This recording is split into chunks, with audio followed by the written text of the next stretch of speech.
Good morning friends.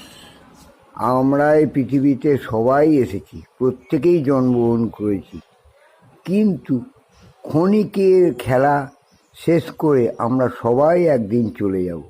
এই দেখো মন্দির, তোমরা দেখো মন্দিরটা আমি দেখাচ্ছি সাইড থেকে।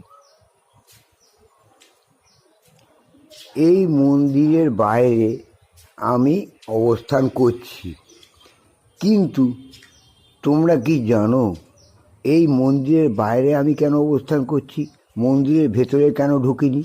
আমাদের এলাকার তো মন্দির, বাবা দক্ষিণেশ্বরের মন্দির।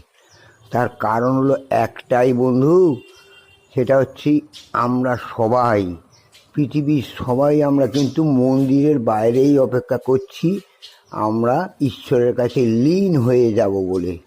আমাদের কারুর ক্ষমতা নেই যে এর মধ্যে আমরা প্রবেশ করি।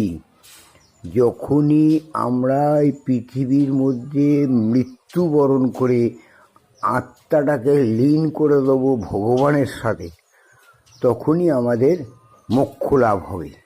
এই মোক্ষ লাভ কিন্তু সবার পক্ষে সম্ভব নয়।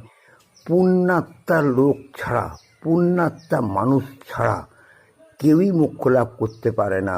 সঠিক কাজ করে, সঠিকভাবে থেকে, ভালো ভালো কাজকর্ম করে, ঈশ্বরের প্রতি মন প্রাণ জীবন সমর্পণ করে যে থাকতে পারে, যে সত্যিকারের ভক্তি শ্রদ্ধা এবং জ্ঞান অর্জন করে ঈশ্বরকে পায়, সেই একমাত্র মোক্ষ লাভ করতে পারে।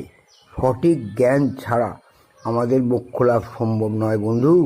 তাই বলছি, তোমরা সবাই চেষ্টা করো, সবাই চেষ্টা করো যাতে ঈশ্বরের মধ্যে বিলীন হয়ে যেতে পারো, যাতে তোমরা সবাই মোক্ষ লাভ করে পার্থিব এই দুঃখ যন্ত্রণাটাকে চিরতরে লোপ করে দিতে পারো পরজন্মের জন্য, যাতে তোমাদের আর কোনোদিন জন্ম না হয়। এর নামই মোক্ষ লাভ। মোক্ষ লাভ করেছেন বড় বড় মহিষীরা, বড় বড় মুনি ঋষিরা। আমাদের দ্বারা সম্ভব নয়, কারণ তারা তপস্যার দ্বারাই মোক্ষ লাভ সম্ভবপর করেছেন। তপস্যাটা কি? একান্ত ইচ্ছা, নিজের হৃদয়কে, নিজের মনকে ঈশ্বরের প্রতি সমর্পণ করে দেওয়া, একাত্ম হয়ে যাওয়া ঈশ্বরের প্রতি। এটাই হচ্ছে মোক্ষ লাভের প্রধান উপায়, এটাই হচ্ছে তপস্যা। বন্ধুরা, শিক্ষা গ্রহণ যেমন একটা সাধনা, তেমনি তোমরা প্রত্যেকেই চেষ্টা করো যাতে মোক্ষ লাভ করতে পারো, তাতেই তোমাদের উদ্ধার সম্ভব, নইলে উদ্ধার সম্ভব নয় বন্ধু। তোমরা সবাই এই চেষ্টাই করো, পুণ্যাত্মা।